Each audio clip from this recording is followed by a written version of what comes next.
1952년 9월 한국 정부가 파견한 한국 산악회 울릉도 독도 학술조사단이 목격한 독도 폭격 사건은 한국 사회가 독도에 관심을 가지게 하는데 경종을 울리게 됩니다. 당시 이승만 대통령은 손원일 해군 참모총장에게 평화선을 침범하는 일본 배는 모조리 납포하라고 지시하였습니다. 이에 일본은 어떻게 대응했을까요? 일본 해상보안청은 80여 척의 어선, 순시선을 동해로 대거 출동시켰습니다. 이에 대응하여 한국도 경비정을 급파하여 첨예하게 대치했습니다. 이러한 상황이 발생하게 된 본질은 독도 폭격에 의한 영유권 문제와 관련이 있습니다. 오늘은 독도 폭격 연습장 지정 해제에 대해 알아보도록 하겠습니다. 연합국 사령부 스카핀 제2165회 독도 폭격 연습장 지정으로 인해 1952년 대일평화조약 체결 이후에도 일본인들이 독도를 사용할 수 없었습니다. 1952년 5월 20일 일본 시마네현 지사가 독도 폭격 연습장 해제를 부탁하는 진정서를 중앙정부 외무와 농림 대신에게 제출했습니다. 그 내용은 어민들이 독도에서 강치업,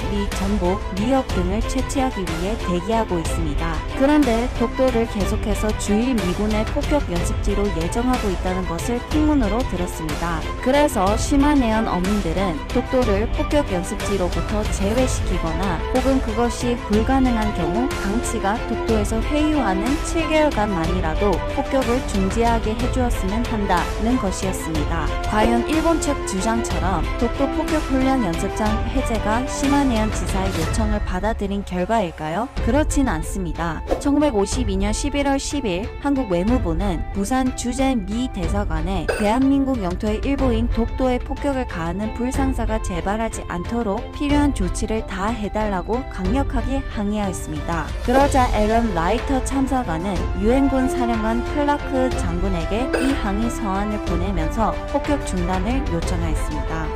멈춰! 멈춰! 한편 미 국무부는 1952년 11월 26일 독도 폭격 사건은 이미 오래된 일이어서 조사가 불가능하고 독도에 대한 폭격은 중단할 예정이며 독도 영유권에 대한 미 정부의 해석은 딘 러스크 차관보가 양미찬 대사에 보냈던 1951년 8월 10일자 서한에 언급되어 있다고 주한 미 대사관에 전문을 보내왔습니다. 그리고 클라크 유엔군 사령관은 11월 27일 독도 폭격 훈련 연습 중지를 위한 준비 작업을 하고 있다고 주한 미 대사관에 통보했습니다. 이와 같이 미 국무부와 주한 미 대사관, 주일 미 대사관, 유엔군 사령부 사이에서 신속하게 독도 폭격 연습장에 대한 의견 조정이 이루어진 결과 미 극동군 사령부는 1952년 12월 18일자로 독도에 대한 폭격장 사용을 중단하기로 결정하였습니다.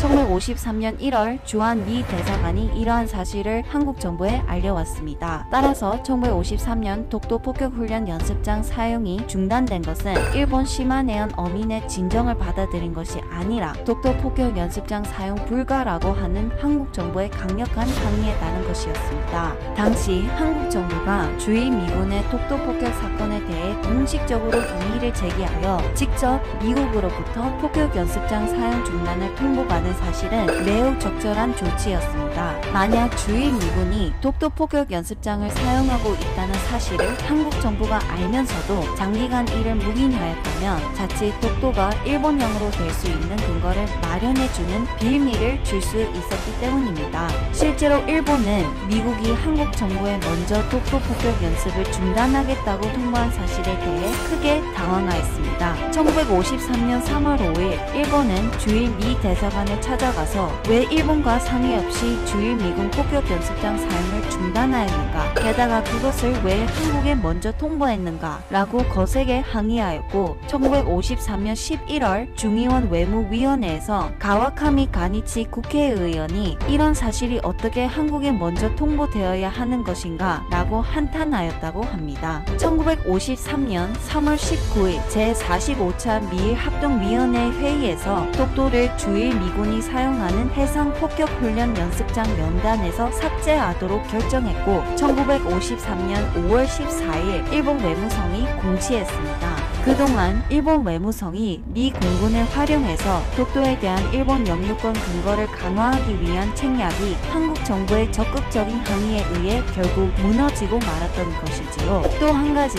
이승만 정부가 취한 독도 영유권에 대한 강력한 의지로 독도가 더 이상 일본의 폭격 연습장으로 사용될 수 없게 되었지요. 우리 속담에 소 잃고 외양간을 고친다라는 말이 있지만 소중한 생명을 잃고 난 후에 그것을 고친들 무슨 소용이 있을까요? 독도는 한국 땅, 시청해주셔서 감사합니다.